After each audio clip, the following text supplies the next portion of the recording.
Bonjour. Ouais. Ah, oui, oui. Attendez. Ça va bien? Oui, ça va bien, vous? Ouais, c'est bien. Mon collègue Valérie devrait venir d'où? On n'est pas parti du même endroit. Pas de problème. Du FMSS. Donc, ça va? Yes.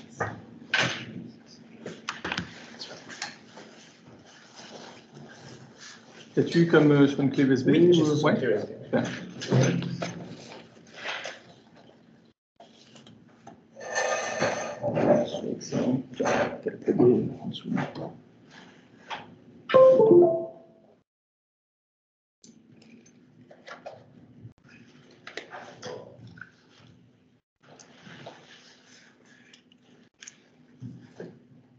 La philosophie Mars.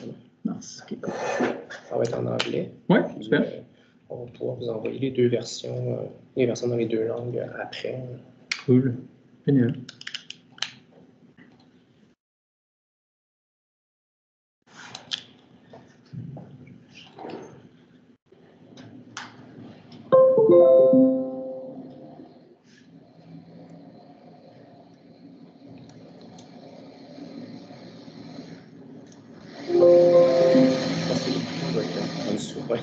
Là.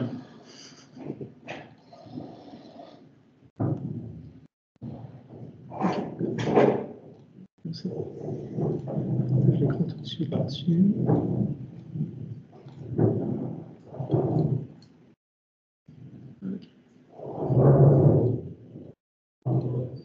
Je sais pas, petite modification. Oui, vas-y. Je laisse traduction.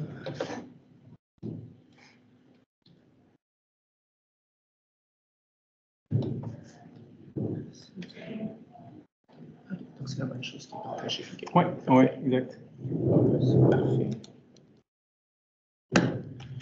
Le monde arrive généralement pas mal tight pour midi. Oui, pas de problème. On commence rarement avant midi le 3. Aucun souci. J'ai été étudiant. On connaît tous ça. Je vais faire un petit tour de toilette avant. Oh, ouais, vas-y.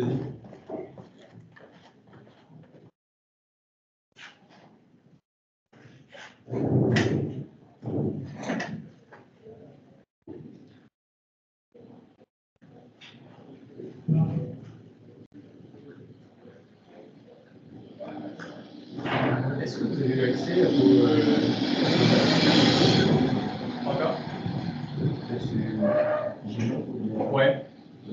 Vous avez accès à Gnote, ouais. Et parce que pour les entrailles, j'ai mis les notes hier soir. Puis les retrouverai pour les travaux de session ce soir. J'ai eu un peu de retard. Des petits soucis de santé les dernières semaines. Alors, bonjour.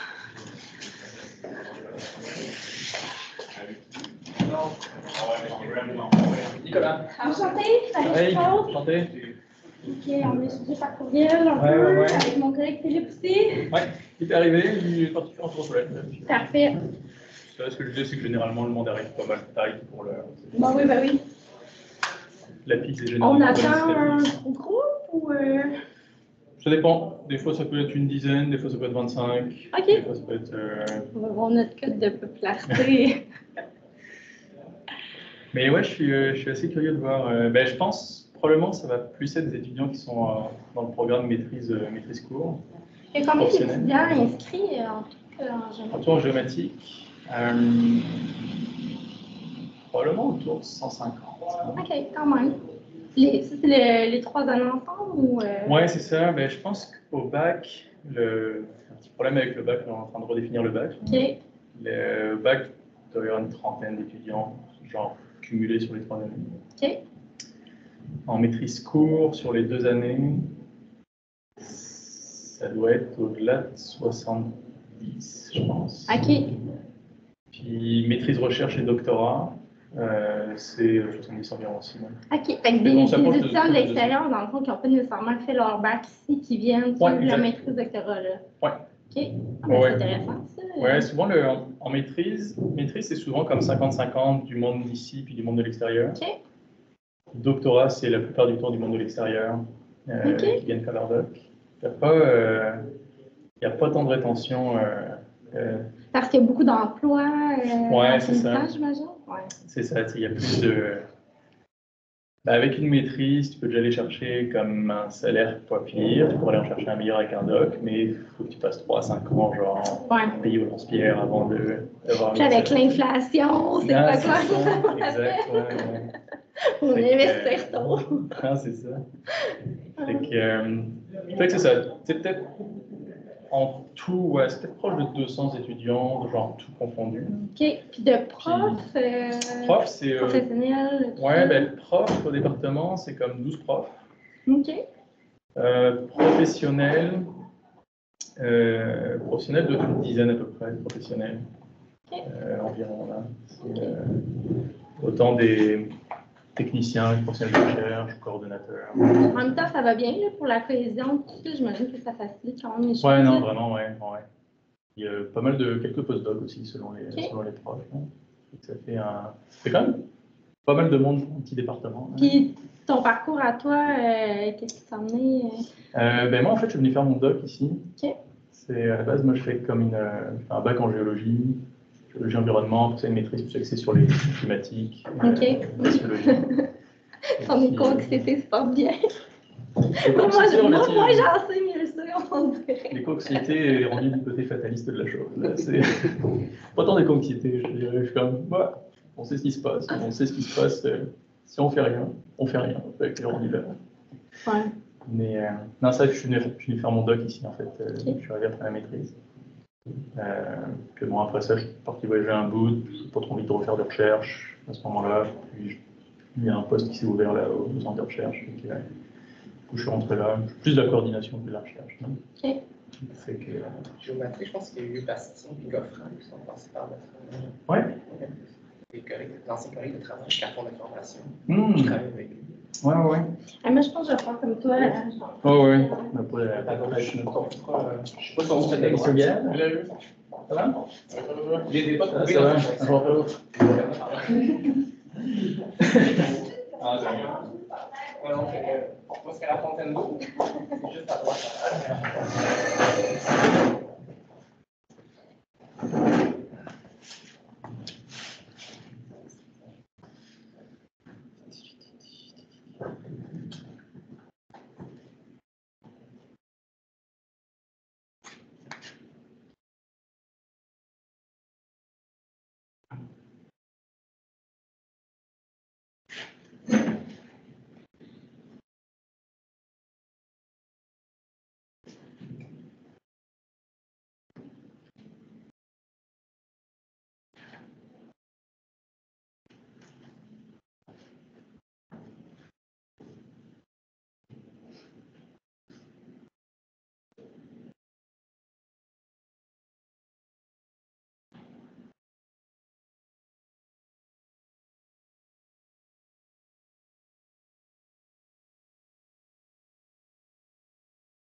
Oh, good. Ça va? Yes. C'est bien.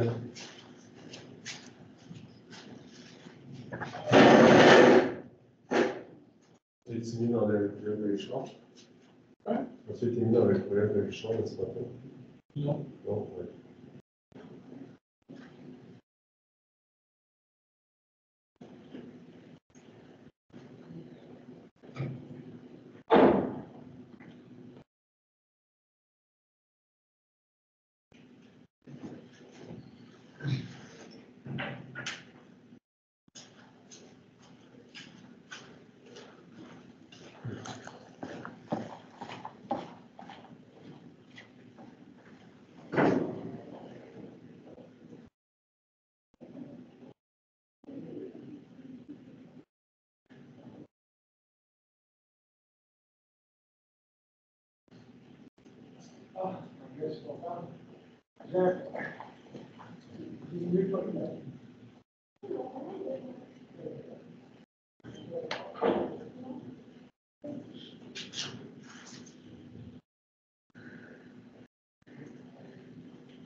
Ils sont à l'extérieur des bureaux.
Mais vous voulez prendre une petite pointe de pizza? N'hésitez pas.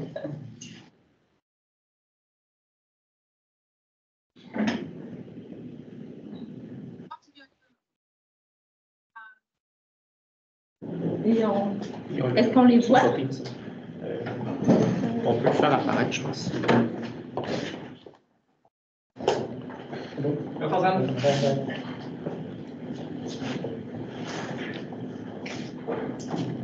Pour les voir, s'ils interagissent, on va les voir.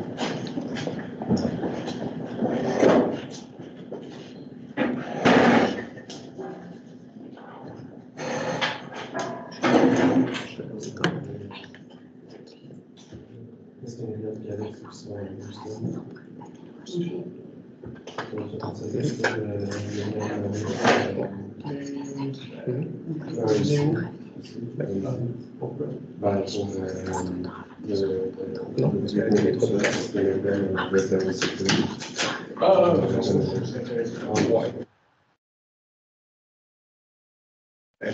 Le chien, je crois, pour développer. Je peux les prendre.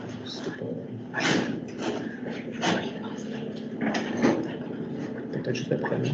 Ça est quand même intéressant. Michael Jackson. C'est quand même intéressant.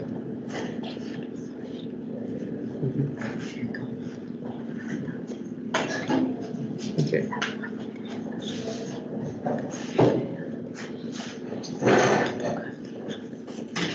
Je prends le détail sur la vie.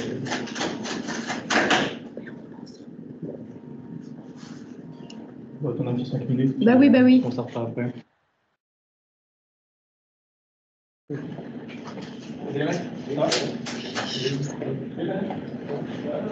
C'est chaud. Oui, j'ai chaud. Non, tu peux pas. Ah, il y a une pépine. On peut pas. Ah, aussi? La plupart des logos, ils restent quand on va activer les fonds de base. Parce que le droit de sont déclaratifs. Longtemps, les étudiants, ils sauvent pour les fenêtres.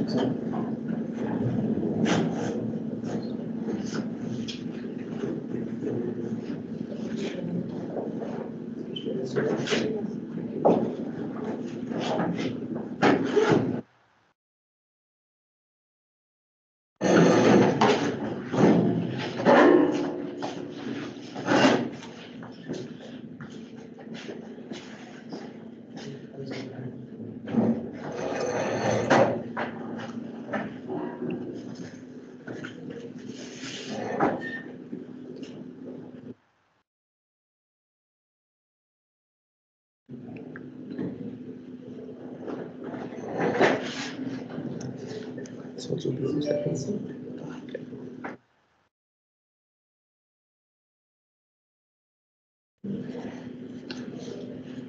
François. Puis je avec le quantique intelligent. Tu vas nous montrer la catastrophe que tu as faite avec la bannière. Ah, mais écoutez, pour vrai, c'est de ma faute. Il y a 2 personnes qui ont essayé de regarder. On va regarder ça. Aïe, ça rentre. Ouais, c'est un ressort. C'est Aïe, un pas pire ressort. Fait mal.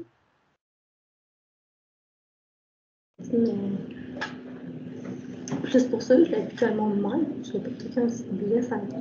Tu sais, la fille avait incité, je t'en arrête. Mais de toute façon, ça, j'aime pas. J'aime pas ça, c'est pas grave. Tout le monde. Je sais pas. Je sais, mais.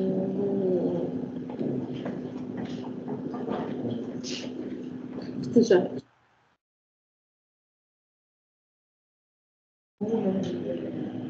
C'est 24, peut-être. Puis on va plus expliquer ce qu'on fait dans une équipe. On s'en là aux étudiants. Ils vont voir. Parce que là. Non, effectivement. Ce que je disais à Jordan, c'est si on est pour s'en refaire, on peut en faire de différents formats aussi. C'est une grande, quand ils chantent en anglais, comme tu dis, de quoi de. Mais si c'était pas le plus haut, c'est moins. On pourrait les rencontrer, les cramer un peu en rentrant. On les accroche, je pense, comme j'utilise pas ce suivant.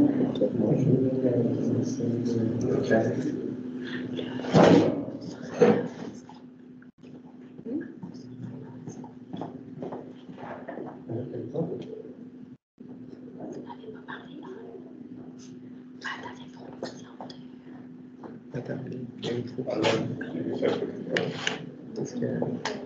Ça va? Bonjour. Bonjour. Ça va bien? Oui, on s'est parlé. Ah oui, c'est ça, ça va bien? Oui. Bonjour. Merci d'être venu. Hein? Ah ben, ça fait plaisir. Merci de l'invitation, en fait. Bien. Merci beaucoup. Oui,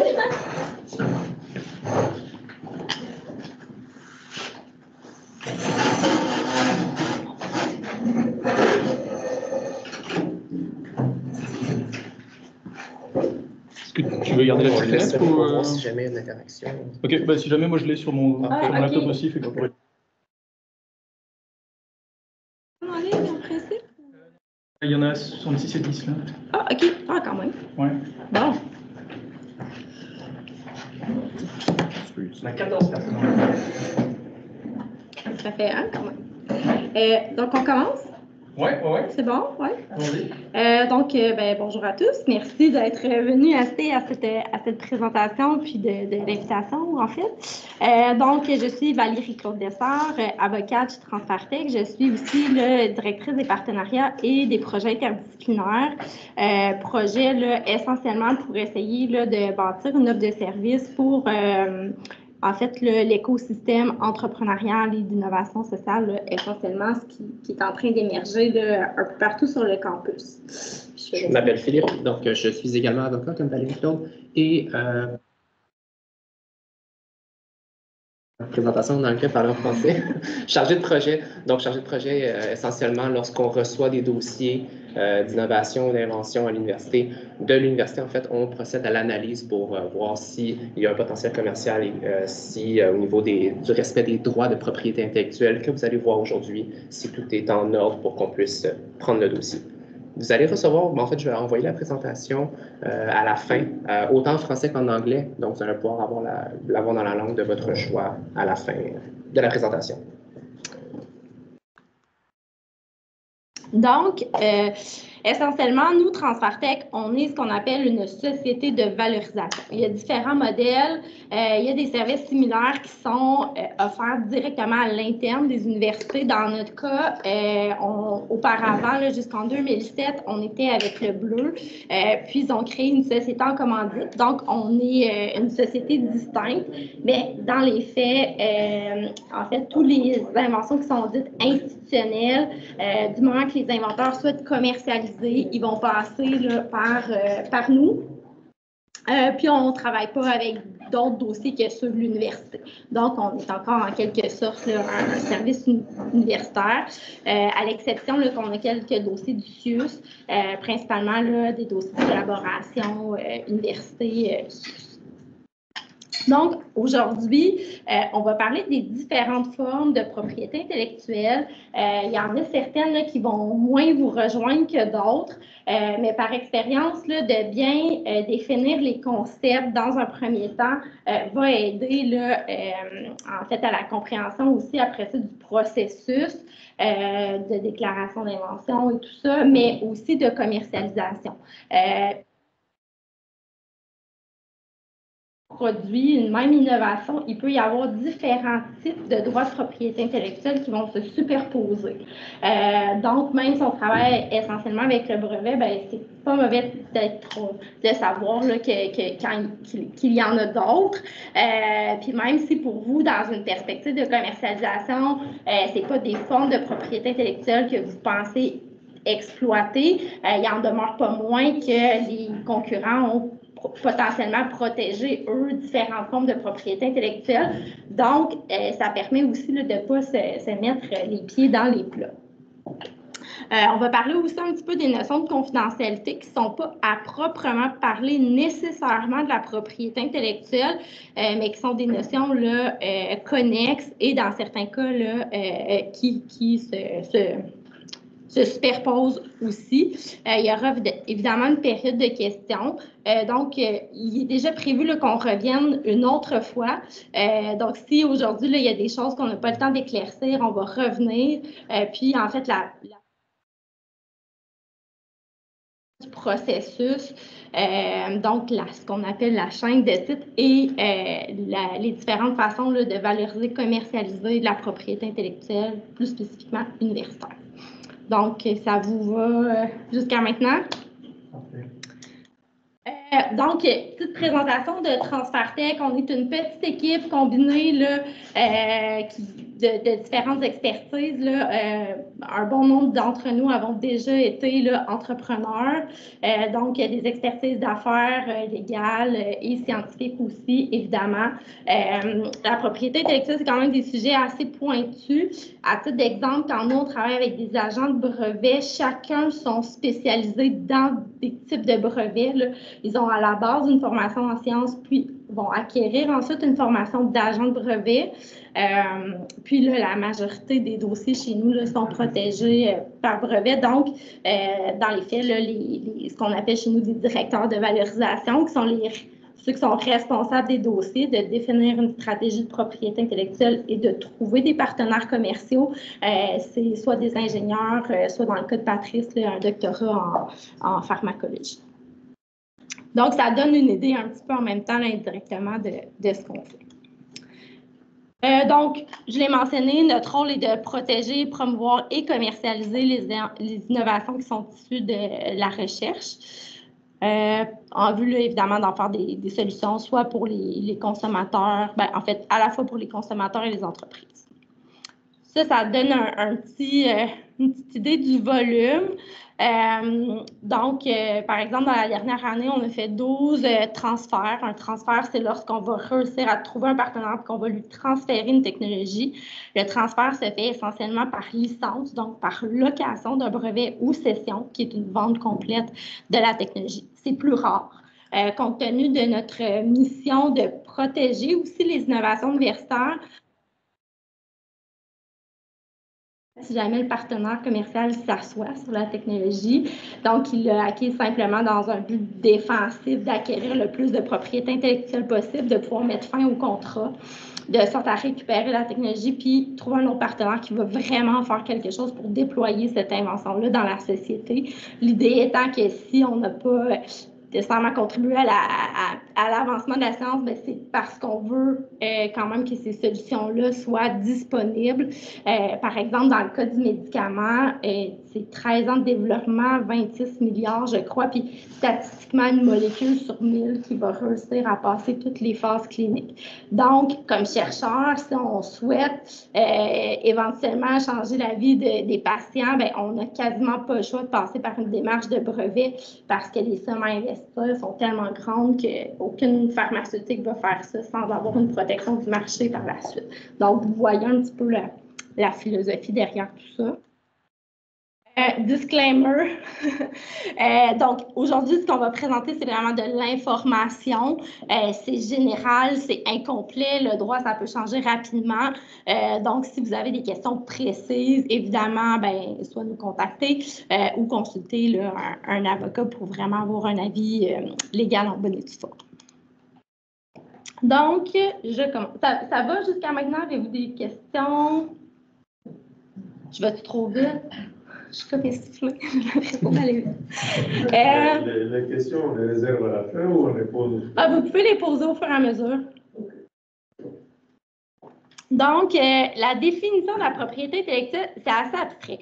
C'est une création de l'esprit, mais qui doit être matérialisée. Donc, essentiellement, on va parler d'invention d'œuvres littéraires, artistiques, de dessins modèles, des symboles, des noms, et ben, dans l'optique des marques de commerce, là, des images là, utilisées pour faire commercial. Donc, pour protéger notre propriété intellectuelle dans les différentes juridictions et payer les frais relatifs à chacune d'entre elles.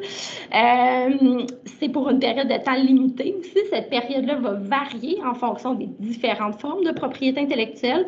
Essentiellement, pourquoi on se donne la peine de protéger puis qu'on investit dans des brevets ou autres formes de propriété intellectuelle, c'est pour acquérir un avantage concurrentiel. Donc, c'est une façon de protéger le marché. On va le voir un petit peu plus loin, mais ce que ça fait, la propriété intellectuelle, c'est que ça empêche les autres d'utiliser ce qu'on a développé. Ça ne nous donne pas nécessairement le droit de l'utiliser. J'ai parlé de médicaments tout à l'heure. C'est pas parce que j'ai un brevet que j'ai le droit de le vendre. Il faut passer toutes les phases d'homologation pour que ce soit sécuritaire. Mais personne ne peut produire le même médicament que moi, à moins de me verser des frais. Puis au Canada, ben, le droit de la propriété intellectuelle est essentiellement de juridiction fédérale, alors que la copropriété est de juridiction provinciale. Ça donne un beau mélange. Là. Imaginez des chicanes législatives entre le provincial et le fédéral mélangées avec des chicanes de condo. C'est à peu près ça la copropriété en matière de propriété intellectuelle. C'est une des raisons aussi pour laquelle quand il y a des équipes d'inventeurs dans les différentes politiques universitaires, on prévoit que le titre suivra du côté de l'université pour éviter en fait cette copropriété-là entre plusieurs membres d'une équipe de recherche, par exemple. Donc, comme forme de propriété intellectuelle, on a évidemment les brevets, le droit d'auteur, les marques de commerce, le dessin industriel, les topographies de circuits intégrés, on ne rentrera pas là-dedans, ni dans les obtentions végétales. On va parler un petit peu du secret commercial un peu plus tard. Donc, la marque de commerce, qu'est-ce que c'est? C'est une combinaison de lettres, de mots, de sons ou de symboles qui vont servir à distinguer notre produit, à le rattacher à notre entreprise pour que les consommateurs sachent de qui ils achètent le produit. Donc, essentiellement, quand on protège ça, c'est qu'on protège l'achalandage, on protège notre réputation, on protège notre clientèle qui a associé une certaine garantie de qualité à notre produit. Donc, c'est des droits qu'on peut, il n'est pas nécessaire de les enregistrer, c'est préférable, puis la protection conférée sur 10 ans. Pour prendre des exemples là, de votre environnement immédiat, bon, le logo de la ville de Sherbrooke, le symbole de TikTok, le logo de l'université. On a aussi des sons, des ribambelles qui peuvent être...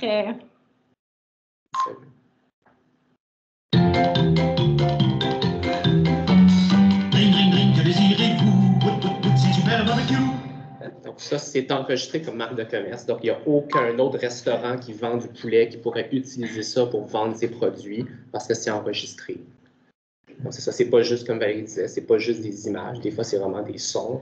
Peut-être un autre exemple de son à la prochaine diapo. S'il y en a qui ont pris le métro à Montréal, si vous connaissez le transport en commun, donc le métro, au démarrage, à la fermeture des portes, ce son-là a été enregistré par la Société de transport de Montréal comme étant une marque de commerce. Donc, il n'y a aucune autre compagnie de transport en commun qui pourrait utiliser le même son.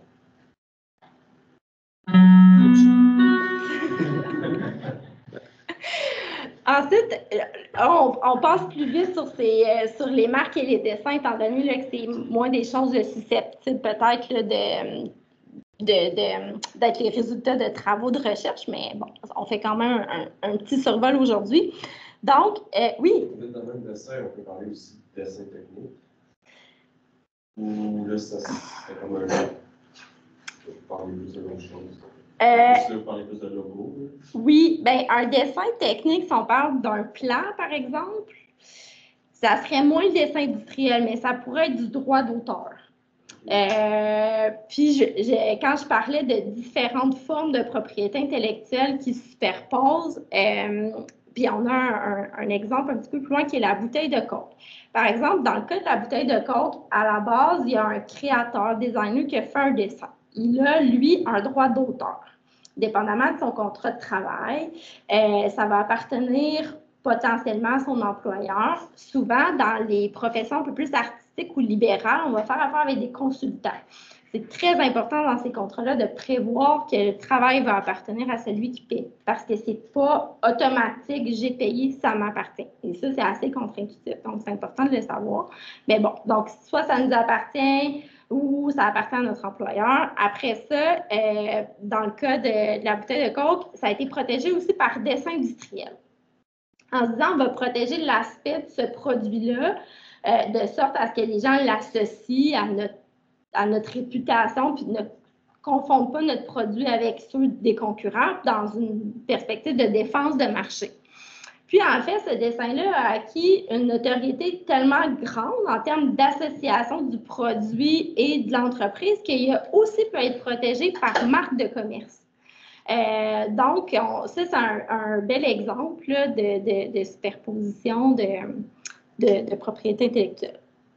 En fait, je rajouterais juste la précision, pourquoi un plan technique, c'est plus un droit d'auteur qu'un dessin industriel? C'est que la loi sur le dessin industriel vise à protéger le dessin sous forme d'une caractéristique visuelle d'un projet ou d'un produit fini. Donc, c'est pour ça que, tu sais, l'exemple de la bouteille de coke, elle ressemble à ça. Ça, c'est le produit.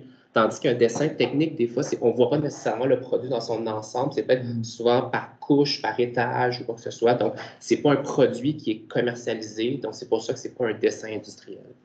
Mais si le dessin technique concerne surtout la forme extérieure et visible, ben là, oui, ça pourrait vraiment être ça qui se retrouve protégé finalement par dessin industriel. Donc, au niveau des dessins industriels, ça peut être la forme du produit, ça peut être la configuration, ça peut être des motifs ou encore des ornements, là, des éléments décoratifs. On a parlé de la bouteille de coke, il y a aussi le litige opposant, en fait, les litiges là, opposant Samsung et Apple. Un des nombreux litiges concernait l'interface des écrans de téléphone. Donc, le dessin industriel va couvrir aussi, là, si on respecte toutes les conditions, mais des interfaces utilisateurs là, de logiciels, soit web ou mobile.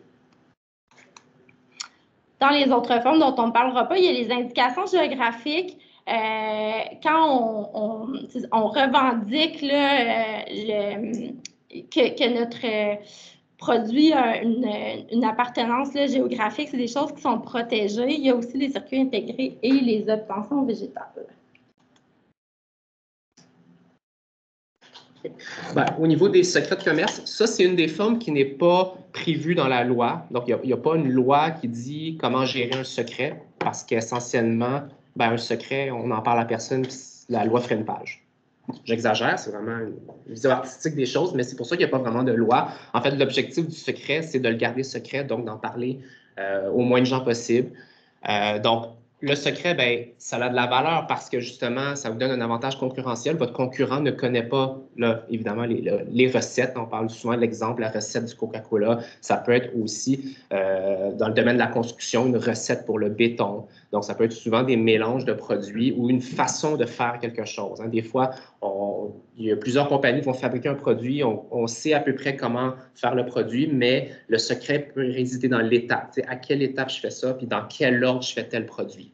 Donc, toutes ces notions-là, ben, ça confère un secret. Puis, l'avantage, c'est qu'il n'y a pas d'exigence légale en termes d'enregistrement. On n'a pas besoin de payer des droits. On ne va pas dire au gouvernement, je veux enregistrer un secret. On ne va pas commencer à dire à tout le monde c'est quoi le secret pour l'enregistrer. Donc, pour que ça fonctionne, ben, on le garde à l'intérieur de votre laboratoire, de votre équipe ou de la compagnie. Donc, ça fait que tant et aussi longtemps que le secret est maintenu, que ce n'est pas dévoilé à un compétiteur, ben, ça fonctionne, vous avez votre protection, vous avez votre avantage. Une question en ligne. Oui. Oui, moi j'aimerais savoir par rapport à toutes ces protections, étant donné que chaque pays a ses lois, et comment est-ce que, si par exemple, moi j'ai un produit que j'ai développé au niveau du Canada, il y a les lois du Canada sur la protection. Dans un autre pays, comment est-ce que je m'assure que quelqu'un d'autre ne va pas le faire? Quelles sont les institutions qui réglementent ça au plan international, la protection intellectuelle? La protection, vous avez raison, elle doit être déposée dans chaque pays où est-ce que vous souhaitez obtenir la protection. Et ça, pour choisir les pays, ben, c'est souvent une stratégie d'affaires, une stratégie commerciale. J'invente un produit.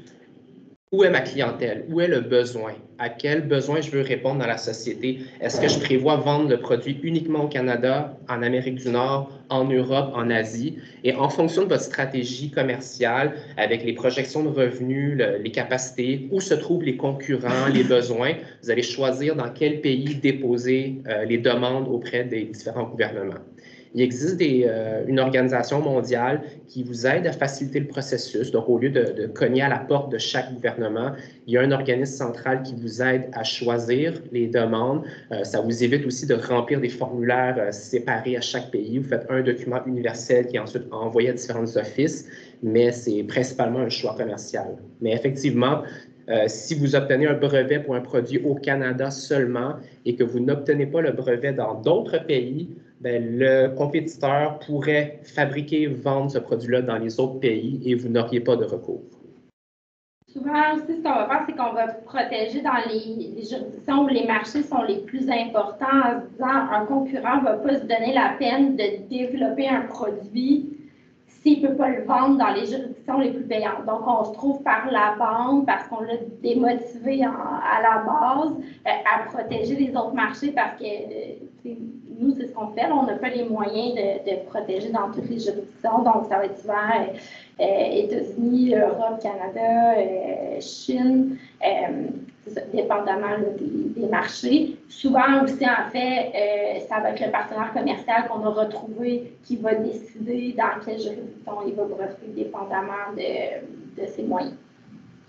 Et cette organisation mondiale, c'est ça, l'Organisation mondiale de la propriété intellectuelle? Oui. Donc, le programme, on va en parler plus tard, rendu à la section des brevets, mais oui, l'Organisation mondiale de la propriété intellectuelle. Il y avait une autre question? Puis ça, est-ce que c'est vrai aussi pour des droits d'auteur qui seraient plus de niveau artistique? Le droit d'auteur, il y a la Convention de Madrid. Oui. En fait, le droit d'auteur, à la base, on n'est pas obligé de l'enregistrer. Ça facilite la preuve. Le droit d'auteur aussi, concrètement, le brevet, il y a vraiment un aspect de nouveauté qui est très important. À la limite du droit d'auteur, deux personnes pourraient avoir la même idée. à partir du moment où ils sont capables de faire la démonstration, qu'ils ne se sont pas copiés un l'autre et qu'ils l'ont vraiment développé en parallèle, ils pourraient chacun l'exploiter, ce qui n'est pas du tout le cas en matière de brevet. Donc, les enregistrements en droit d'auteur, j'imagine que les très grosses entreprises, par exemple dans le domaine du cinéma, tout ça se casse pas la tête et protège partout. Mais sinon, c'est un peu moins sensible, je pense. Puis ça ne nous protège pas complètement non plus, parce que si les gens tellement éloignés de toute façon, ils peuvent développer en parallèle, on arrivera un peu même de côté. Je peux ça répondre.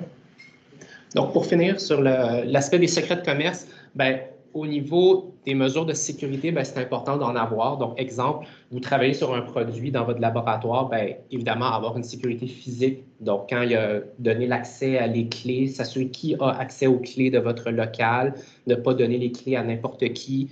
Si le document est dans un ordinateur, évidemment, de s'assurer que l'ordinateur ne traîne pas dans le local accessible à tous. Donc, une sécurité technique, donc un nom d'utilisateur, mot de passe. Si les documents sont stockés dans l'info nuagique, dans un espace OneDrive ou sur un SharePoint d'équipe, de vérifier qui a les accès à ces serveurs-là. Même chose au niveau administratif, toujours s'assurer de la liste des personnes qui ont accès à vos locaux. Souvent, il y a des personnes qui joignent une équipe, puis en cours d'année, il y a des personnes qui se rajoutent, il y en a d'autres qui quittent, qui changent d'équipe de travail. Toujours s'assurer que les accès sont à jour. Au niveau des désavantages, parce qu'on l'a dit, il n'y a pas de formalité de protection, ça vient avec des désavantages, les reproductions indépendantes. Ce n'est pas comme un brevet où est-ce qu'on décrit notre invention, puis une fois qu'elle est décrite, il n'y a personne qui peut nous copier.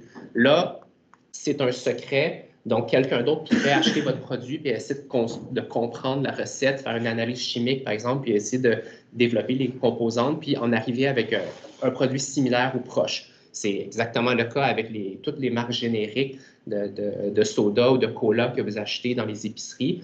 Coca-Cola ne pourra pas empêcher ces autres personnes de faire de quoi de similaire. Donc, c'est un peu le même principe de l'ingénierie inverse.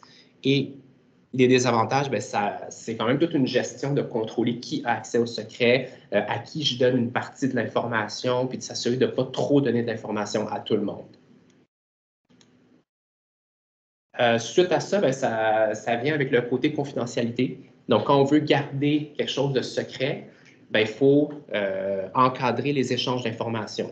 Dans une équipe, c'est votre dynamique de base, mais lorsque vous avez besoin, par exemple, de travailler avec des chercheurs d'une autre université, donc un projet de collaboration, puis là, vous voulez vous partager vos différents projets. Moi, je suis en train de faire de la recherche sur ça, toi, tu fais quoi? Est-ce que tu penses que je devrais aller par là ou par là? Sur quoi tu travailles? Ce genre de discussion-là, c'est toujours préférable de les encadrer par une entente pour préserver la confidentialité. Donc, ça, c'est un des aspects. Puis pourquoi c'est important de préserver cette confidentialité-là? Parce qu'on l'a dit, puis on va le voir plus en détail plus tard, au niveau du brevet, lorsque vous faites une demande de brevet, un des critères pour que cette demande-là soit acceptée, c'est l'aspect nouveauté. Est-ce que c'est la première fois dans le monde que quelqu'un présente cette invention-là? Donc, pour pouvoir dire que c'est la première fois, tous les échanges antérieurs, parce qu'évidemment, avant d'en arriver à une invention, vous avez peut-être travaillé pendant 2 ans de temps dans cette invention-là, pas tout seul, en collaboration avec des gens. Toutes ces étapes préparatoires, préalables à l'invention, doivent être considérées comme étant un secret. Donc, pour prouver que c'est bien secret, l'une des possibilités, c'est par une entente de confidentialité. Donc, lorsque vous avez une entente de confidentialité qui encadre l'échange d'informations, cet échange d'informations-là, elle n'est pas considérée comme étant publique ou accessible à tous. Alors que si vous allez, par exemple, dans un congrès, présenter vos recherches, puis qu'il n'y avait pas de confidentialité, l'auditoire qui a pu accéder à cette information-là, ça fait que l'information est considérée publique, elle a été accessible à tous, puis ça peut vous empêcher d'en obtenir un brevet. Quelque chose à rajouter? Parfait. Donc, j'ai donné l'exemple du congrès. Donc, dans quelles circonstances on devrait utiliser une entente de confidentialité? Les communications publiques. Lorsque vous avez besoin de transmettre tout le contenu de votre invention dans un seul document, avant de transmettre ce document-là, mettez en place une entente de confidentialité.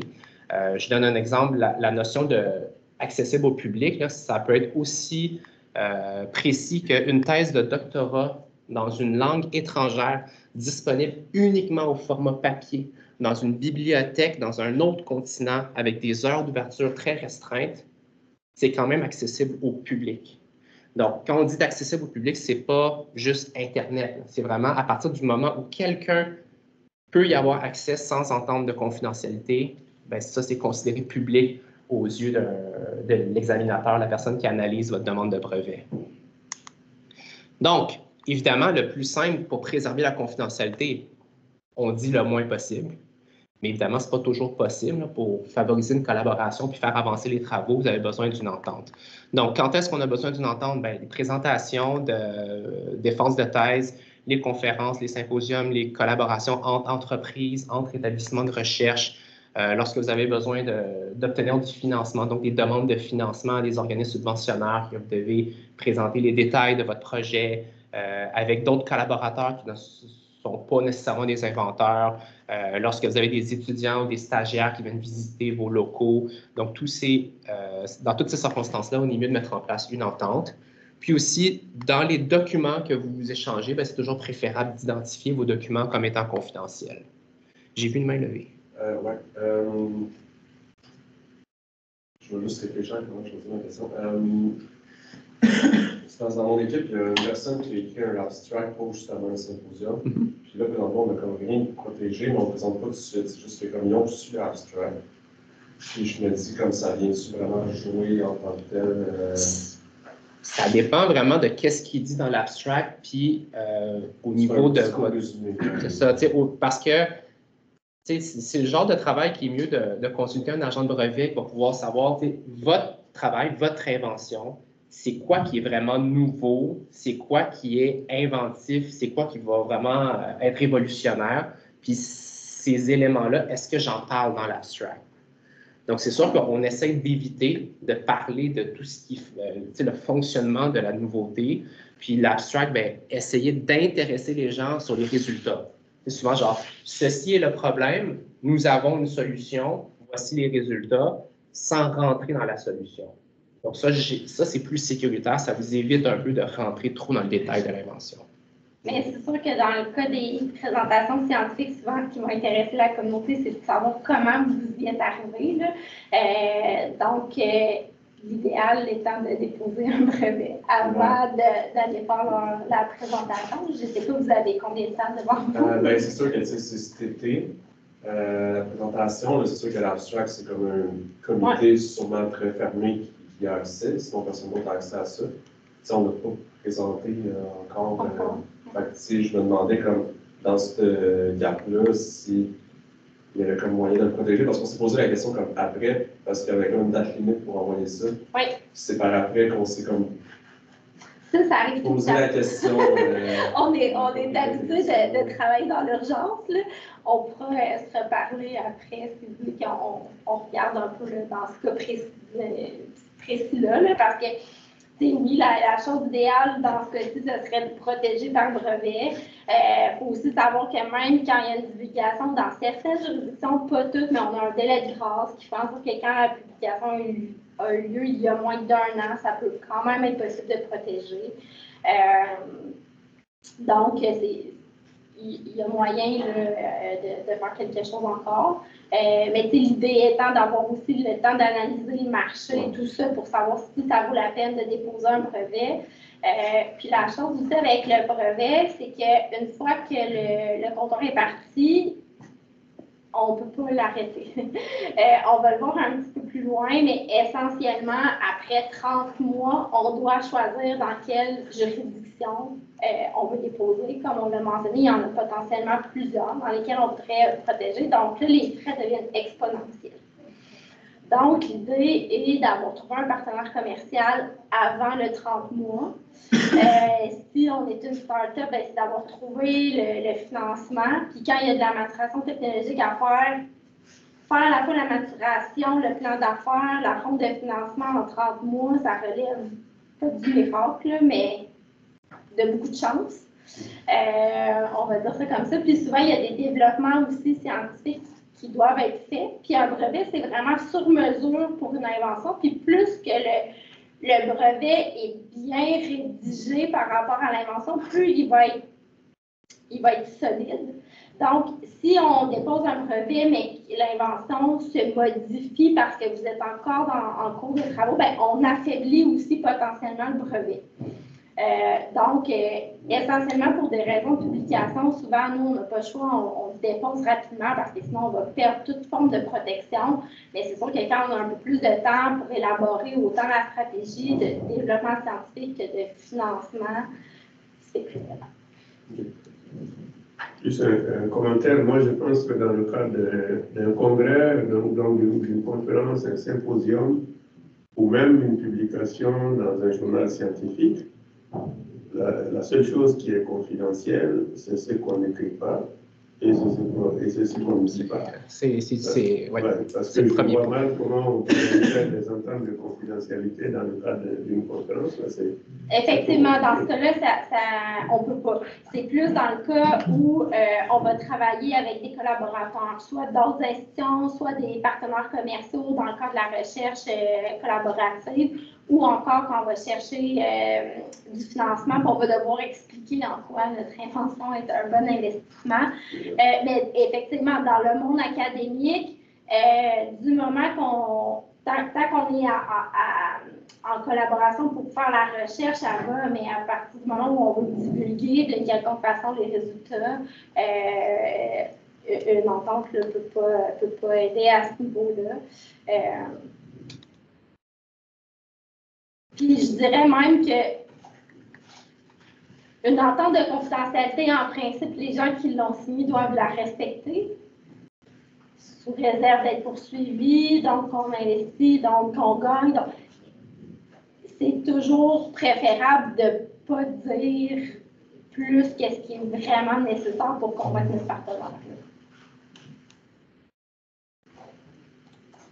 Je suis trop loin du micro. Non, c'est quand même performant, là, Ivo. Bon, la partie de l'entente de confidentialité, on va la sauter parce que le temps file. Puis c'est aussi que, là, à partir du moment où vous faites vos activités dans un contexte universitaire, il y a le SARIC, donc le Service d'appui à la recherche, innovation et création, qui sont là pour vous assister justement. Donc, si vous avez besoin de communiquer de l'information à une entreprise privée ou à une autre université et que vous voulez que cet échange-là soit encadré par une entente de confidentialité, ce n'est pas à vous à la rédiger. Le SARIC à l'université est là pour vous aider. Donc, on va sauter la partie du contenu d'une telle entente. Oui, puis en fait, j'aurais même envie d'ajouter que ces ententes-là, normalement, c'est l'université qui va les signer, c'est pas vous personnellement. Donc, c'est l'université comme employeur, d'où l'importance aussi de passer par les processus universitaires. Donc, le brevet va protéger une nouvelle invention. Donc, ça permet à son titulaire d'empêcher les autres d'utiliser son invention en échange d'un monopole pendant une certaine période, dans les 20 ans. L'idée, la philosophie derrière ça, c'est que comme généralement, on associe souvent l'éclair de génie à l'invention, là, oui, ça arrive, mais généralement, c'est le fruit de nombreuses années de recherche et d'investissement financier. Donc, l'idée, c'est de dire, ceux qui vont investir pour créer des innovations, en échange de ça, ils auront un certain monopole sur ce qu'ils auront créé pour récupérer leur mise pour encourager l'innovation. Donc, c'est une façon d'équilibrer en même temps la création de nouvelles connaissances, mais aussi de tenir compte de ce que ça coûte de développer des nouvelles connaissances. Bon, ça découle là, de vieux traités, je vais passer rapidement sur ça. Oui? Est-ce que la protection a une durée limitée ou une durée indéterminée? Oui, c'est ça, c'est 20 ans maximum. C'est l'équilibre qui a été déterminé en disant normalement 20 ans, ça vous permet de récupérer votre argent amplement. Puis il faut savoir aussi que, par exemple, dans le cas du médicament, c'est à peu près 13 ans en moyenne. Donc, il va rester 7 ans réellement pour faire des ventes. Dans d'autres marchés où les temps de développement sont plus courts, bien, généralement, il va y avoir une innovation meilleure de toute façon qui va arriver sur le marché et qui n'utilisera pas votre brevet. Donc, même si vous avez en théorie une période de 20 ans, c'est dans la mesure où personne n'a rien inventé de plus performant entre-temps.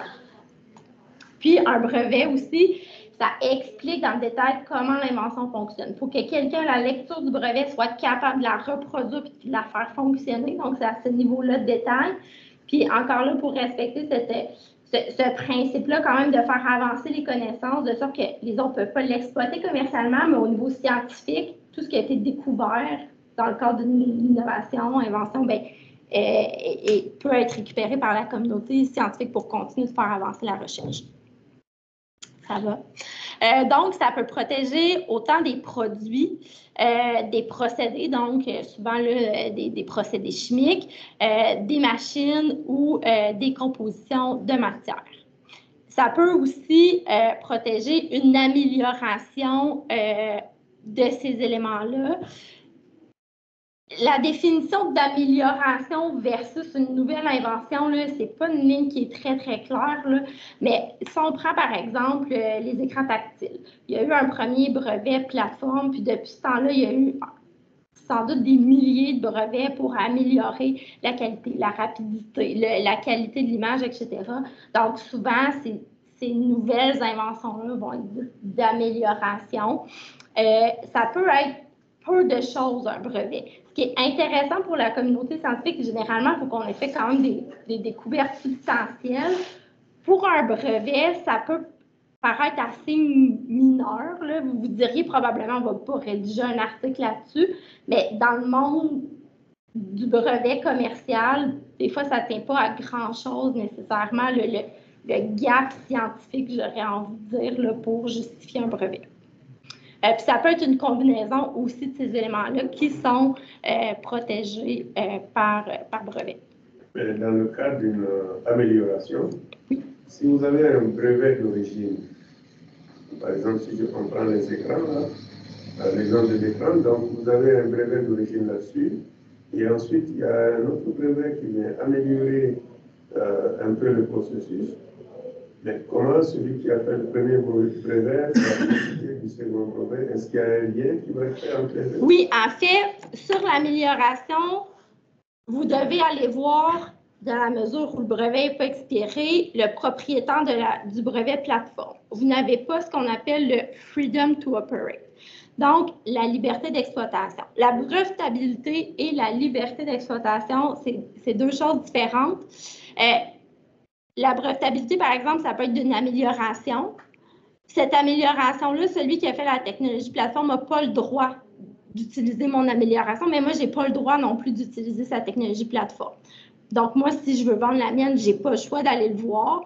Lui, il va peut-être contourner mon invention en développant quelque chose de différent puis potentiellement meilleur. Donc, c'est un peu cette dynamique-là. Donc, quand on regarde dans les différentes bases de données avant de prendre la décision de breveter, on regarde à la fois si c'est brevetable avec un agent de brevet, mais on va essayer de voir aussi qu'est-ce qui serait là, dans les gens, puis s'il y a des entreprises qui détiennent des brevets avec qui on devrait aller négocier des droits parce qu'on empiète sur les leurs. Donc, on ne peut pas breveter des formes de vie supérieures, des algorithmes ou des idées non matérialisées. Je vais passer vite un peu. Ça veut dire que les mathématiciens n'auront jamais de brevet. C'est des connaissances, en fait, puis ça va aussi pour le droit d'auteur qui ne protège pas les idées. On peut pas. Puis là, qu'est-ce que c'est une idée là, au point de vue philosophique, puis à partir de quand ça arrête d'être une idée, on pourrait aussi en débattre. Mais l'idée en matière du brevet, c'est de vraiment réussir à l'avoir incarné dans un produit qui fonctionne. Donc, il va faire véritablement ce qui est décrit dans le brevet et qu'on est capable de reproduire, donc la notion de reproductibilité. Dans le cas du droit d'auteur, on va parler de l'expression matérielle. Puis, je ne sais pas si je vais avoir le temps de m'y rendre. On va essayer. Donc, le brevet, pour que ce soit brevetable, ça doit être nouveau, utile et non évident. La nouveauté, on en a parlé pas mal. C'est ce qui fait en sorte que c'est très important de ne pas divulguer et de conserver la confidentialité. L'utilité, ça doit être entendu plus dans le sens où ça fonctionne. Ça peut être un peu superflu dans notre vie, puis personne n'aura envie d'acheter ce produit-là, mais l'utilité est plus au sens où, justement, là, la prédictibilité fait en sorte qu'on va être capable de le reproduire, puis ça va fonctionner tel que décrit dans le brevet, et ça doit être non évident. Ça, c'est un critère là, sur lequel on pourrait développer là, pas mal. En fait, il faut que ça prenne une inventivité. Il faut que pour la personne qui est versée dans l'art, ce ne soit pas de l'ordre de l'évidence que l'invention qui a été créée. Puis là, il y a beaucoup, évidemment, là, de litiges qu'il y a eu par rapport à ce critère-là. C'est souvent là, quelque chose qui va être à analyser là, soigneusement. Puis, la non-évidence aussi tient compte de l'ensemble de ce qui a déjà été dit sur le sujet. Donc, la personne versée dans l'art, c'est quelqu'un qui aurait lu l'ensemble de ce qui a été produit. Puis, comme chercheur aussi, il faut faire attention parce que parfois, on va... ça, il n'y a pas énormément de façons de se prémunir contre ça, là. Mais si on divulgue A dans un article, 2 ans après B, 2 ans après C, puis 2 ans après, on met A, B, C ensemble, puis on dit ça, c'est une invention, bien là, est-ce que c'est évident de cumuler ces choses-là ou pas? Donc, vous pouvez, un peu comme la nouveauté, être aussi votre propre ennemi par rapport à la non-évidence, dans le sens où vous aurez contribué à l'avancement de l'état de l'art auquel on va vous comparer après, lorsqu'on va examiner si ça mérite un brevet ou pas. Donc, la protection dure 20 ans, c'est par juridiction. Bon, il y a différents traités qui existent là, pour faciliter les choses. Il y a 157 là, pays là, qui ont contracté cette entente-là. Donc, essentiellement, on va avoir la période provisoire. Ça, c'est un 12 mois. Cette période-là est confidentielle. Dans un monde idéal, on dépose ça, mais on conserve quand même la confidentialité. Comme ça, s'il y a quelque chose de substantiel qui change au niveau de l'invention, bien, on pourra à la limite le retirer et en redéposer un autre. Souvent, dans le monde académique, ça n'arrivera pas. On va déposer un provisoire justement parce qu'il y a une conférence qui s'en vient. Mais en théorie, on peut retirer un provisoire puis le redéposer plus tard. Après ça, la phase PCT, c'est quelque chose qui nous donne du temps. On n'est pas obligé de le faire, mais ça donne un 18 mois supplémentaire avant d'entrer dans les phases nationales.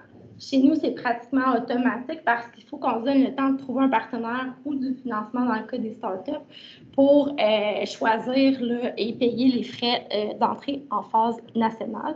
Puis là, ben, ça fait notre fameux 30 mois là, tout à l'heure que je disais qu'il va quand même assez vite là, du moment où il est enclenché.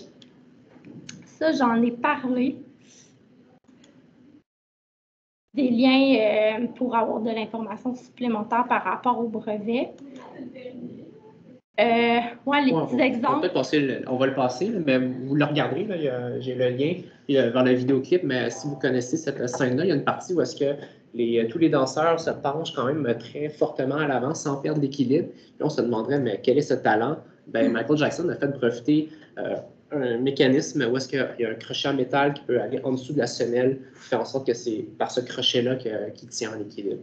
C'est quand même intéressant. Là, les brevets, c'est pas nécessairement une fusée spatiale puis un satellite. Là, ça peut être des affaires aussi anodins, là, si je peux me permettre. Là. Mais c'est tout. Si c'est nouveau, c'est brevetable. Puis c'est la même chose. On sortait des exemples de laboratoires. C'est peut-être moins dans vos labos à vous, mais dans les laboratoires, il y a différents objets qui, dans notre quotidien, peuvent faire l'objet d'un brevet. Puis le meilleur exemple, c'est souvent vos ordinateurs puis vos téléphones cellulaires. Vous pourriez être surpris de savoir combien de milliers de brevets qu'il peut y avoir dans un appareil. Chaque petite puce, chaque antenne, les écrans, le capteur, le micro, les caméras, toutes ces composantes-là peuvent faire l'objet de brevets. Je donnais l'exemple, par exemple, les lunettes de sécurité. Ben, des fois, sur le terrain, quoi que ce soit, vous pouvez être appelé à porter des lunettes de sécurité pour votre protection. Ben, sachez que ça peut autant faire l'objet d'un brevet si la résine de plastique, si la recette du polymère de plastique est vraiment nouveau, et si l'angle de déflexion peut faire en sorte que ça protège des éclats, ben, ces caractéristiques-là peuvent faire l'objet d'un brevet.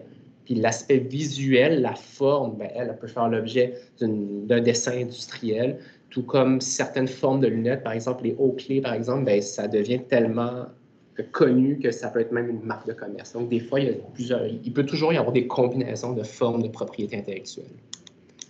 Bon, les micropipettes. Le droit d'auteur. C'est 1 heure, hein?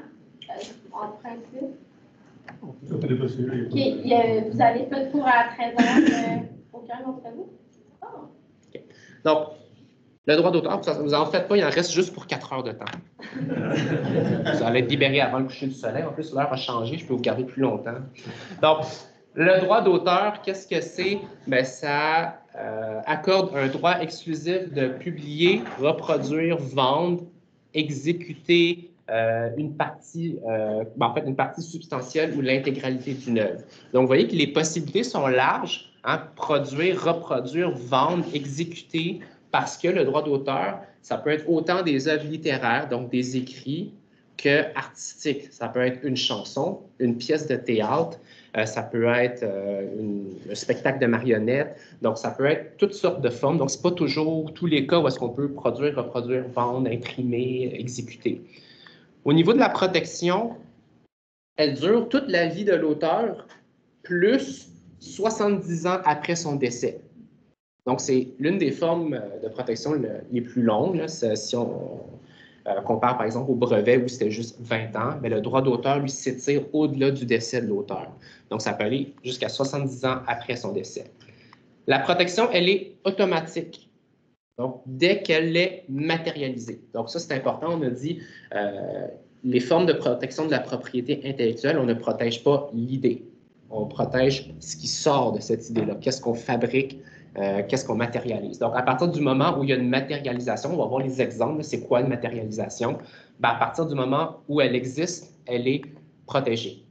L'avantage de l'enregistrer, ce n'est pas obligatoire, mais lorsqu'on l'enregistre, bien, ça apporte une certaine preuve que j'ai vraiment enregistré ce droit-là, elle existe depuis telle date. Donc, si jamais il y a des litiges, qui a copié qui l'a sorti en premier, est-ce que c'est mon dessin en premier ou quelqu'un qui a fait un dessin similaire qui m'a copié, bien, c'est sûr qu'en l'enregistrant, vous avez une preuve qu'à partir de telle date, ça existait déjà dans votre cas à vous. Donc, souvent, c'est dissuasif aussi. Le droit d'auteur n'est pas un droit qui est super bien respecté. Là. En général, là, souvent, on va prendre des images à droite, à gauche, on ne sait pas les sources, etc. Donc, le symbole copyright, on n'est pas obligé non plus de l'enregistrer pour l'utiliser, mais ça peut quand même aider à faire passer un certain message, qu'on accorde la valeur à ça et qu'on s'attend à ce que personne l'utilise sans notre permission. Donc, pour être éligible, les droits d'auteur, on se rappelle tantôt, on a parlé de brevet, il faut que ça soit nouveau, utile, non évident. Bien, pour le droit d'auteur, c'est plus le fait qu'il faut que ça soit une expression d'une idée. Donc, comment vous avez fait sortir votre idée. Elle doit être matérialisée, donc elle doit être écrite sur un document ou enregistrée dans un fichier informatique quelconque. Et l'œuvre doit être originale. Et là, la définition d'original, c'est que vous devez démontrer, en fait, il faut démontrer que la personne a fait preuve de talent et de jugement. Donc, la personne n'a pas juste exécuté quelque chose comme un robot pourrait le faire. À partir du moment où j'ai utilisé mon cerveau et que j'ai fait un minimum de réflexion que seul un humain pourrait être capable de faire, bien, vous répondez aux critères de talent et jugement. Donc, c'est un peu c'est là qu'on, comme comparaison, bien, ça compare à, exemple, un robot où est-ce que vous cliquez sur random, là, ça sort une affaire aléatoire, bien, ça, c'est pas du talent et jugement. Donc, à partir du moment où vous êtes capable de démontrer que vous avez utilisé votre cerveau d'humain, généralement, ce critère-là va être rempli. Une question en ligne, Guroen? Ouais, je me demandais justement par rapport aux images avec toutes les intelligences artificielles qui sortent dernièrement, Mettons, celle de base, ça veut dire qu'elle ne va pas être protégée vu que ça n'a pas été fait par un humain. Mais si c'est utilisé pour vendre un produit ou de façon commerciale, est-ce qu'après l'image il peut y avoir un droit d'auteur par rapport à l'entreprise ou pas du tout? Au Canada, à ma connaissance, il n'y a pas encore eu de recours judiciaire sur la protection par droit d'auteur d'un dessin généré par intelligence artificielle par des plateformes style DALL-E ou autres. Aux États-Unis, on commence à en avoir certains. En règle générale, ça penche plus vers le non. Ce n'est pas protégeable. Donc, je ne dirais pas que le Canada va souvent copier les États-Unis, mais ça donne déjà une idée de dans quelle direction les tribunaux pourraient se pencher. Donc, à partir du moment où les tribunaux auraient penché sur le côté que c'est non protégeable, ben, vous, si vous l'utilisez, ben, c'est sûr que vous ne serez pas en violation d'un droit d'auteur parce que le dessin appartient à personne, mais ça ne vous donne pas plus le droit de dire que maintenant, il est à vous. Vous pouvez l'utiliser, mais vous ne pourrez pas dire qu'il vous appartient. Donc, après ça, ben, tout dépend de qu'est-ce que vous voulez en faire avec. Si vous voulez en faire une utilisation commerciale, ben, ça pourrait vous éviter de devoir chercher les droits, mais vous, ça pourrait vous bloquer si, exemple, vous voulez ensuite l'enregistrer comme marque de commerce ou quoi que ce soit parce que l'image n'est pas plus à vous. Un peu comme les icônes. Ben, souvent, dans des présentations, ben, même moi, j'en ai fait l'usage, ces icônes-là, souvent, on les prend dans des banques qui sont libres de droit. Donc, les libres de droit, ça veut dire que moi, je peux l'utiliser sans demander l'autorisation du propriétaire. Puis là, après ça, ben, tout dépend des licences qui accompagnent ça. Dans certaines banques de données, la licence va dire « Vous avez le droit de l'utiliser sans payer une redevance, sans devoir acheter l'image. Vous pouvez l'utiliser dans un contexte académique ou personnel. » Puis certains vont dire même pour un côté commercial. Donc, selon ces licences-là, ben, on peut l'utiliser pour vendre un produit, mais après ça, si je veux l'enregistrer comme droit, c'est une autre histoire. L'utiliser pour le vendre versus l'enregistrer pour dire que ça m'appartient, c'est deux questions différentes. Et quand on met du code ou des données qu'on a recueillies qui sont dans la recherche à l'université, on veut la mettre disponible, ouverte, mais avec des restrictions comme ça, qu'on ne veut pas qu'il y ait une compagnie de logiciels, par exemple, reprenne notre code et l'utilise à des fins commerciales. Comment on met en place ces licences-là de type Creative Commons ou ces trucs-là? Est-ce que c'est est-ce qu'il y a des étapes à franchir ou on met ça dans un README avec le code?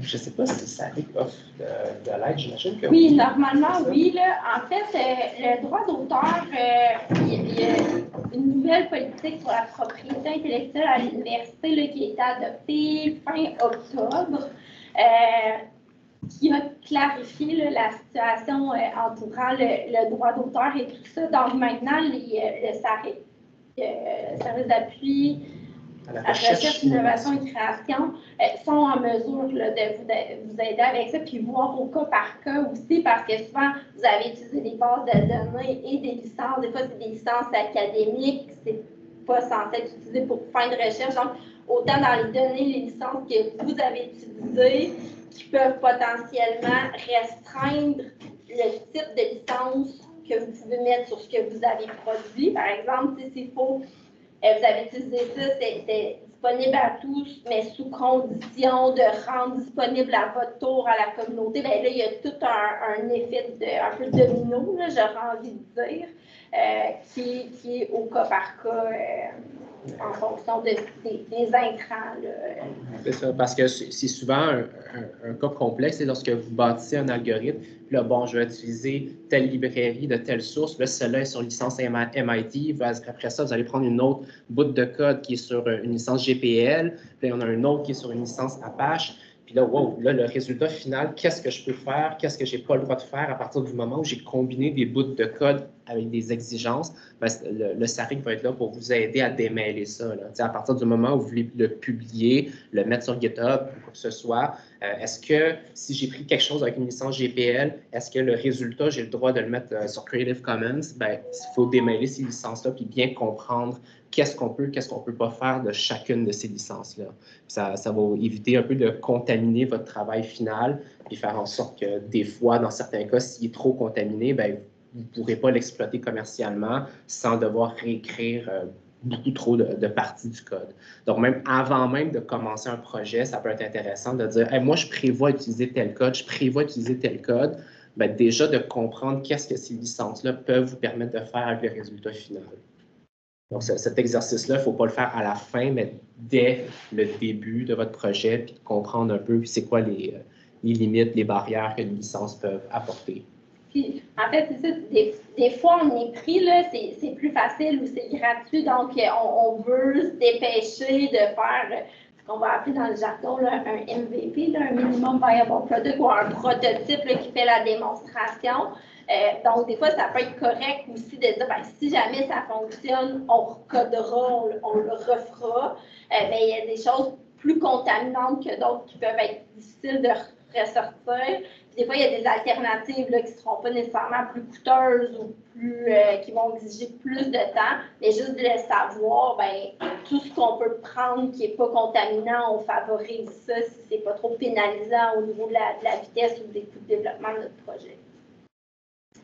Puis juste en tout ce que je vais mentionner par rapport à l'originalité, il faut l'entendre au sens de plus d'exemplaires original. Donc, ceci est un original que j'ai fait moi-même par opposition à copie. Il ne faut pas l'entendre au sens de original, c'est très créatif et distinctif. Donc, c'est un mot qui porte un peu, qui peut avoir un double sens. Donc, c'est juste une petite précision.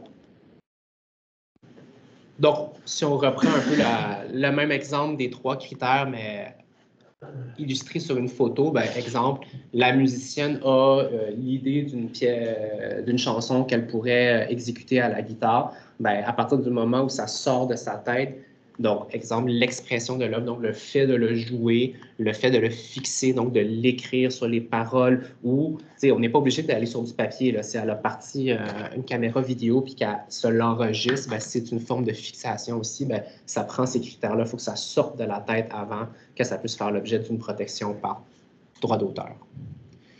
Les droits d'auteur, ça vient avec 2 types de droits, les droits économiques et les droits moraux. Donc, c'est quoi la différence? C'est que les droits économiques, c'est les droits de publier, reproduire, vendre, donc essentiellement le droit de se faire de l'argent avec cette œuvre-là. Donc, souvent les artistes, quand ils créent une chanson, c'est pas eux autres qui vont le vendre. Hein. Vous n'allez pas sur Internet et vous ne faites pas un paiement par carte de crédit à Céline Dion pour acheter son CD. Vous le passez via tout un réseau, l'agence d'artistes, les producteurs, etc. Donc, l'artiste va pouvoir transférer ou vendre ses droits économiques à une autre entreprise ou à une société de gestion. Les droits moraux, l'autre partie des droits, essentiellement, c'est le droit d'attribution et le droit d'intégrité. Donc, le droit d'attribution, ben, c'est le droit que son nom suive l'œuvre, essentiellement. Donc, le droit à la paternité. Moi, je vends mon œuvre, mais je veux toujours que vous gardiez mon nom dessus. Ou à l'inverse, je vends mon œuvre et je veux rester anonyme.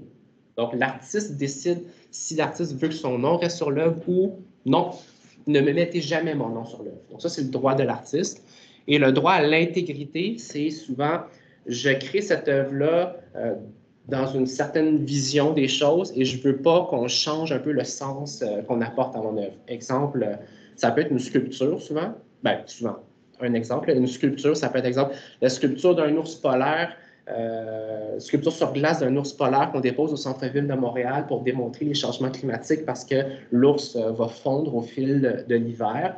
Bien, l'artiste pourrait dire, moi, je veux que ça reste tel quel, vous ne commencerez pas à le changer de couleur, je ne veux pas qu'elle soit éclairée la nuit, je ne veux pas que vous commenciez à habiller l'ours avec un foulard ou lui mettre des vêtements ou que ce soit. Donc, l'intégrité, c'est le droit de ne pas changer l'œuvre. Je l'ai créée de cette façon, je veux qu'elle reste de cette façon-là. Ou à l'inverse, l'artiste pourrait permettre qu'il y ait des changements. Ceux-là ne peuvent pas être vendus.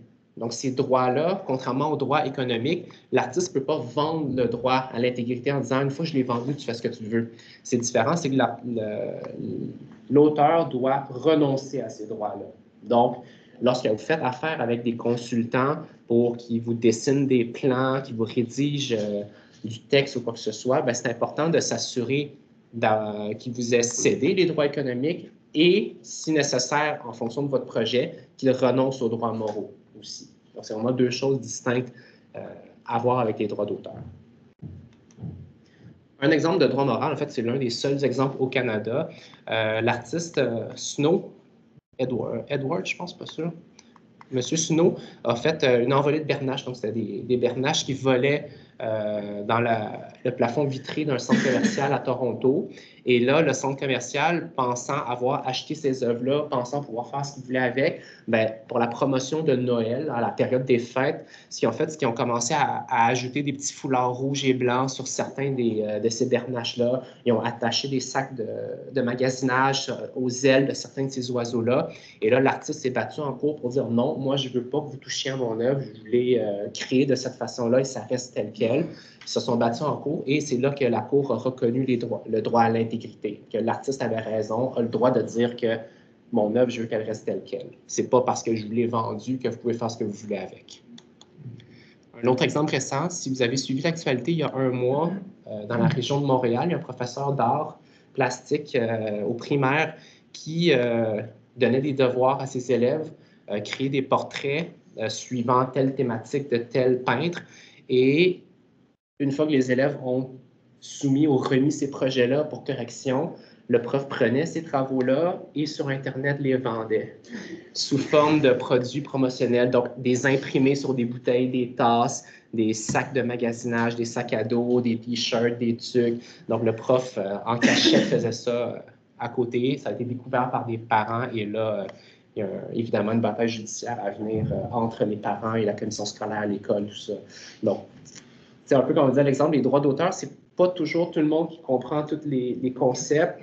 Ça n'a pas besoin, les enfants n'avaient pas besoin de l'enregistrer, leur droit d'auteur. À partir du moment où c'est créé, il y a un droit d'auteur, ça appartient seulement à l'auteur. On ne peut pas faire des choses de ce genre-là sans autorisation, etc. Donc, c'est ça.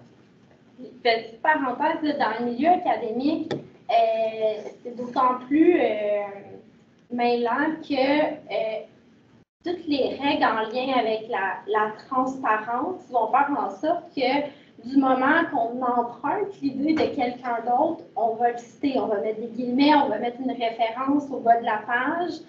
Mais ça, ce n'est pas une contravention nécessairement au droit d'auteur en vertu de la loi sur le droit d'auteur de régime fédéral dont on parle aujourd'hui. Normalement, pour être une infraction en vertu du droit d'auteur, il faut que ce soit une partie substantielle de l'œuvre. Or, dans le milieu académique, dès qu'on prend une phrase, quelques mots, on met des guillemets, on met une référence, ça peut constituer du plagiat si on ne fait pas, ce qui est très grave. Mais ça peut induire un peu en erreur parce que nous, ce qu'on vous dit aujourd'hui, c'est le droit d'auteur ne protège pas les idées. Or, il y a tout un autre environnement de normes, j'ai envie de dire un peu en parallèle, qui, eux, sont faits pour reconnaître qui a eu les idées, et surtout pour dire que ce n'est pas nous qui les avons eues, puis même de démontrer qu'on a fait une revue aussi exhaustive de toutes les idées qui existaient avant nous, même si c'est du droit d'auteur. On ne va pas démontrer la nouveauté dans un brevet, mais ça fait partie de l'exercice scientifique. Donc, c'est important de ne pas confondre les deux. Puis, il y a des règles aussi qui entourent la reconnaissance des auteurs dans les articles scientifiques. Bon, généralement, ils vont se trouver à être aussi auteurs en vertu de la loi sur le droit d'auteur, mais il y a quand même certaines précautions là, parfois à y avoir. Il ne faut pas assumer qu'on peut transposer les règles académiques au droit d'auteur de régime fédéral.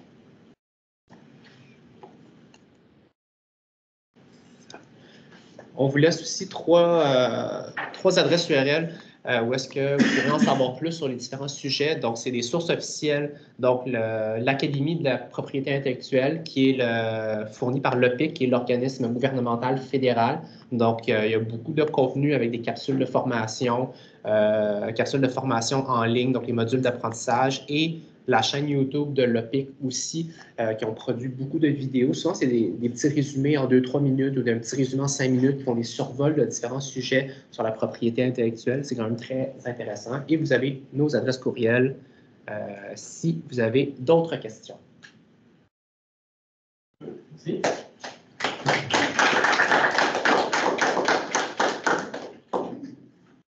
Il y a d'autres questions?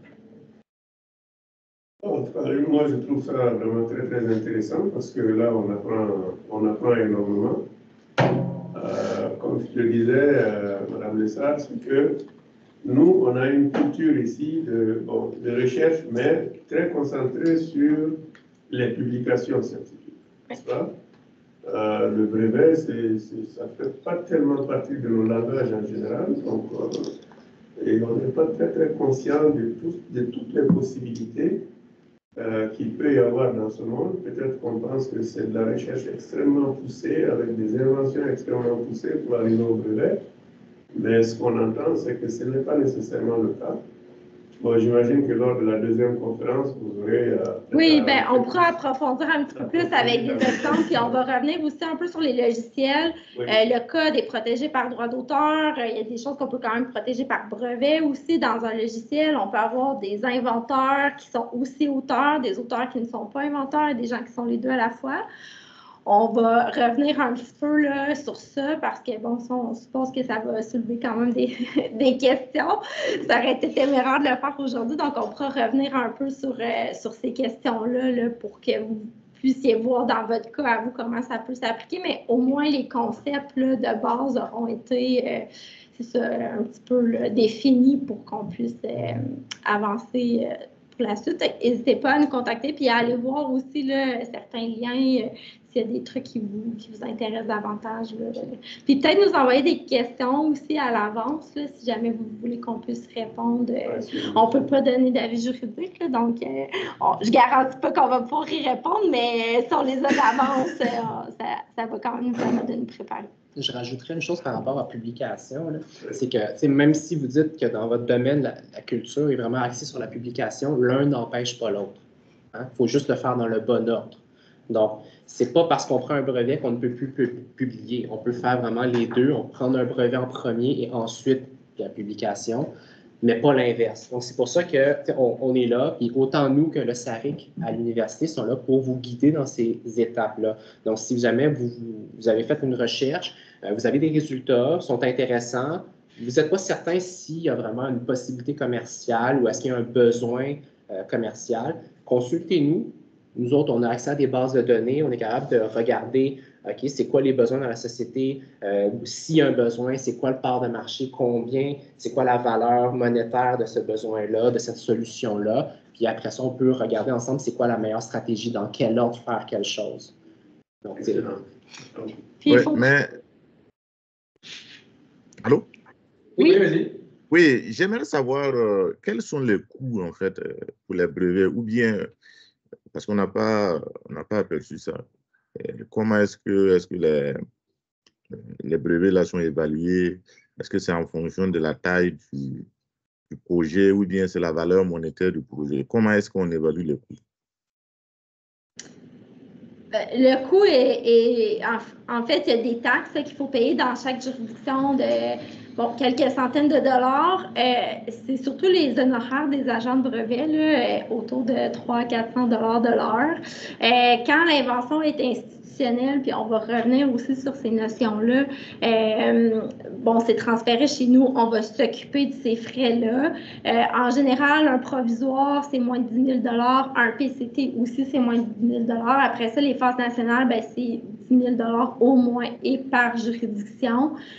Puis là, les prix peuvent augmenter très rapidement parce que quand on dépose un brevet, il y a ce qu'on appelle un examinateur, qui est quelqu'un qui est chargé de vérifier que le brevet est vraiment nouveau, utile, non évident. Puis là, cette personne-là va aller lire l'état de l'art sur la question et va potentiellement soulever des éléments. C'est-à-dire, c'est connu, c'est pas suffisamment nouveau, c'est pas suffisamment non évident. Souvent, c'est les publications du chercheur lui-même qui l'a fait par le passé. Et là, il faut débattre avec lui. Donc, il s'enchaîne des questions-réponses de part et d'autre à 400 de l'heure. Donc, on ne sait jamais combien ça va nous coûter à l'avance, mais ça peut être assez cher. Mais c'est ça, le point important, c'est que si la création, l'invention, elle est déclarée universitaire, là, institutionnelle, c'est vraiment Transfertech qui s'occupe de ces frais-là, c'est pas aux inventeurs à payer. Donc, les étapes de protection sont prises en charge par nos activités. Sauf que là, on fait quand même une certaine vérification qu'il y a un potentiel de marché. Parce qu'on se souvient, ça protège un marché. Si on se dit, oui, ça serait brevetable, mais personne n'aura d'intérêt pour acheter et développer ce brevet-là, bien évidemment, nous, on n'ira pas de l'avant. Dans des cas comme ça, il y a une rétrocession qui est offerte aux inventeurs, donc vous êtes libre de le faire à vos frais. Puis, il faut penser aussi quand même, il y a un processus universitaire de déclaration d'invention qui prend un certain temps. Il faut aller présenter son dossier devant le comité des brevets, qui est un comité universitaire qui va examiner en gros les critères de brevetabilité, mais qui va aussi s'assurer que il y a une que les droits là, de tous les créateurs, inventeurs, auteurs, tout ça auront été bien reconnus, respectés, déclarés, que les proportions de chacun font du sens, etc. C'est un bout qui nous appartient pas à nous comme tel, là, mais il faut prévoir ça aussi dans le timeline, là, je cherche l'équivalent en français. Oui, c'est ça, de valorisation. Là, donc, quand on a des publications qui s'approchent, il faut prévoir aussi qu'il y a un certain délai avant que nous, on puisse déposer les brevets en notre nom parce que l'université doit d'abord faire les vérifications puis nous transférer. Est-ce que nous, en tant qu'étudiants, on a accès aux bases de données? Il y a les bases de données qui sont là, sont des bases de données gratuites, donc vous pouvez les consulter. Nous, on a d'autres bases de données qui sortent plus d'informations que ce qui est disponible là, qui peuvent nous faire des graphiques. Tout ça, c'est des bases de données payantes, mais vous pouvez faire un très bon bout là, avec les outils gratuits.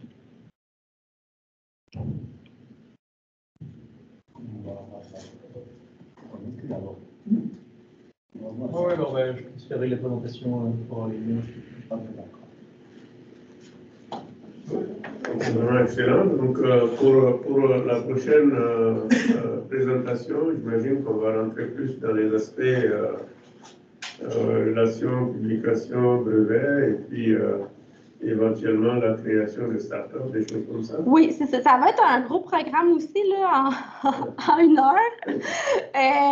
Mais oui, on va essayer de faire ça. Puis après ça, ben, à la limite, s'il y a des sujets vraiment pour lesquels vous avez plus d'intérêt, on pourra revenir aussi. Là, on n'est pas limité à 2 présentations, mais au moins vous aurez la vue d'ensemble qui permettra d'avoir une idée générale puis peut-être cibler des besoins plus particuliers. Super. Merci beaucoup. Merci beaucoup. C'est ça. Du coup, la prochaine visite, on avait arrêté, c'était dans 2 semaines. Oui, exactement. Donc, je dis dans 2 semaines. Ouais. Même on enverra un courriel pour avertir.